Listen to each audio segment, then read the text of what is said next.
अनंत चतुर्दशी व्रत कथा। एक बार महाराज युधिष्ठिर ने राजसूय यज्ञ किया।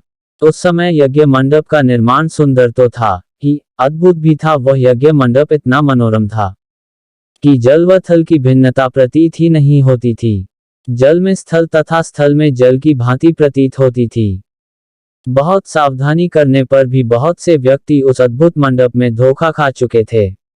एक बार कहीं से टहलते टहलते दुर्योधन भी उस यज्ञ मंडप में आ गया और एक तालाब को स्थल समझ उसमें गिर गया।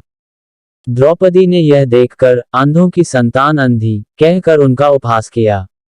इससे दुर्योधन चिढ़ गया। यह बात उसके हृदय में बाण समान लगी।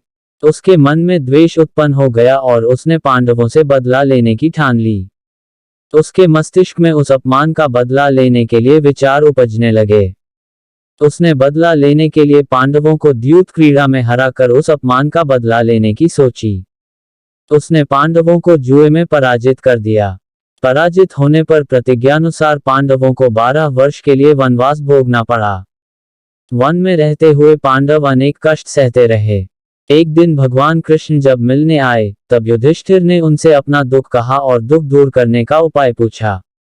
तब श्री कृष्ण ने कहा, हे युधिष्ठिर, तुम विधिपूर्वक अनंत भगवान का व्रत करो, इससे तुम्हारा सारा संकट दूर हो जाएगा और तुम्हारा खोया राज्य पुनः प्राप्त हो जाएगा। इस संदर्भ में श्री कृष्ण ने उन्हें एक कथा सुनाई। प्राचीन काल में सुमंत नाम का एक नेक तपस्वी ब्राह्मण था। उसकी पत्नी का नाम दीक्षा था। उसकी एक परम सुंदरी धर्मपरायण तथा ज्योतिर्मयी कन्या थी, जिसका नाम सुशीला था। सुशीला जब बड़ी हुई तो उसकी माता दीक्षा की मृत्यु हो गई। पत्नी के मरने के बाद सुमंत ने कर्क्षा नामक स्त्री से दूसरा विवाह कर लिया। सुशीला का विवाह ब्राह्मण सुमंत ने कौंडिन्य ऋषि के साथ कर दिया। विदाई में कुछ देने की बात पर कर्क्षा ने दामाद को कुछ ईंटें और पत्थरों के टुकड़े बांधकर दे दिए। कौंडिन्य ऋषि दुखी हो अपनी पत्नी को लेकर अपने आश्रम की ओर चल दिए, परंतु रास्ते में ही रात हो गई। वे नदी तट पर संध्या करने लगे। सुशीला ने देखा वहां पर बहुत सी स्त्रियां सुंदर वस्त्र धारण कर किसी देवता की पूजा कर रही थीं।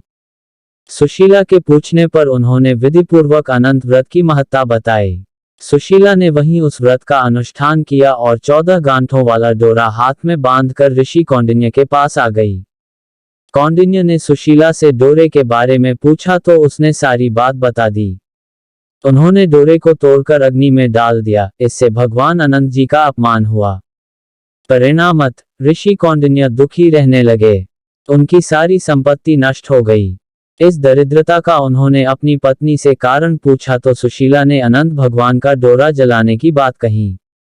पश्चाताप करते हुए ऋषि कौंडिन्य अनंत डोरे की प्राप्ति के लिए वन में चले गए।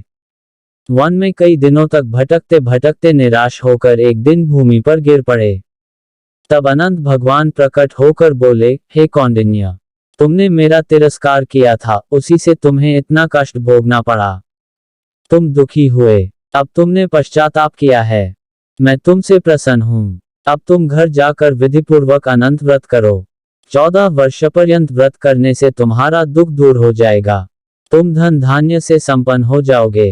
कौंडिन्य ने वैसा ही किया और उन्हें सारे क्लेशों से मुक्ति मिल गई। श्री कृष्ण की आज्ञा से युधिष्ठिर ने भी अनंत भगवान का व्रत किया, जिसके प्रभाव से पांडव महाभारत के युद्ध में विजयी हुए तथा चिरकाल तक राज्य करते रहे।